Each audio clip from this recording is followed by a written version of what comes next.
know more such amazing stories from Indian history, click the bell icon and subscribe to Live History India.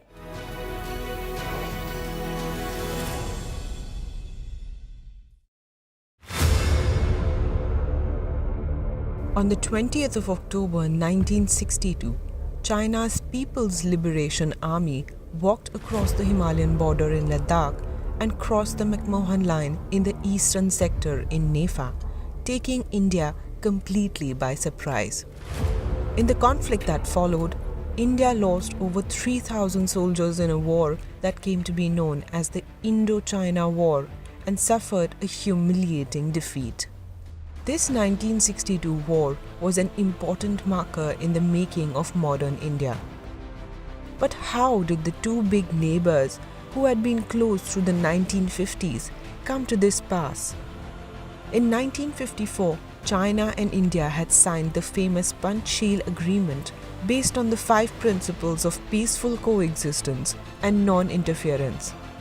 This is the famous photo of Chinese Premier Zhou Enlai with Indian Prime Minister Jawaharlal Nehru, President Dr. Rajendra Prasad and Vice President Dr. Sarvepalli Radhakrishnan from the banquet at Rashtrapati Bhavan held in honor of Zhou in June 1954.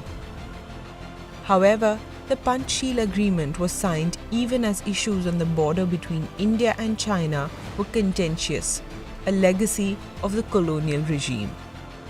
The McMahon Line, the frontier between Tibet and Assam in British India, were negotiated between Tibet and Britain at the end of the Simla Convention in 1914. However, Chinese delegates refused to sign the principal agreement on the status and boundaries of Tibet on the ground that Tibet was subordinate to China and did not have the power to make treaties.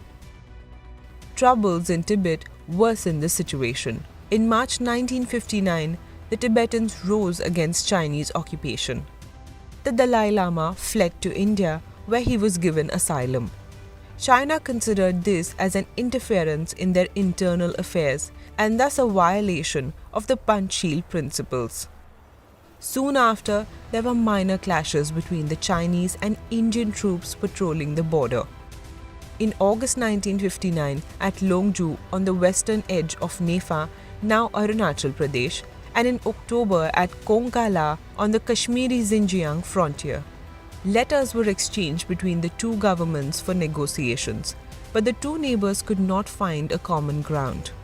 Subsequently, both countries increased their patrolling along the borders.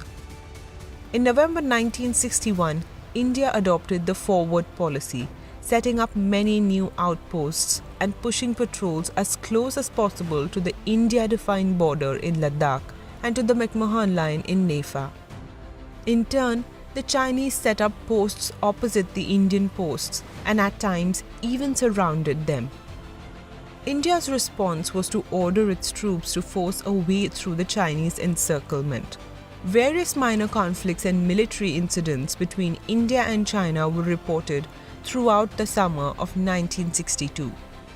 Then, on the 20th of October 1962, the Chinese captured Indian posts in the Galwan Valley and threatened the Chushul airstrip, a strategically important site. Such aggression by China came as a shock to India, which had believed that China would at no cost choose to go to war. The Chinese forces made rapid advances into Indian territory over the next few days, forcing the Indian army to retreat as it was ill-prepared, poorly equipped, and short on supplies. By October 24th, Chinese troops were 15 kilometers inside Indian territory when Zhou Enlai sent a letter to Nehru. He suggested disengagement along 20 kilometers and talks between the two prime ministers once again. Nehru rejected this proposal and wrote back saying, "Nothing in my long political career has hurt and grieved me more than the fact that the hopes and aspirations for peaceful and friendly neighborly relations which we entertained should have been shattered by the hostile and unfriendly twist given in India-China relations during the past few years." The Indo-China War lasted a month before China unilaterally declared a ceasefire on the 21st of November 1962 after India started receiving US military support. An additional factor perhaps was also the onset of winter. Both countries proposed to maintain the pre-war status quo along the borders for the time being, although the borders themselves continued to be defined as disputed. But the 1962 war was a jolt to India, leading to a complete overhaul of its defense policy. The Indochina War gave a push to the modernization of the Indian Army, which intensified after the Indo-Pakistan War of 1965.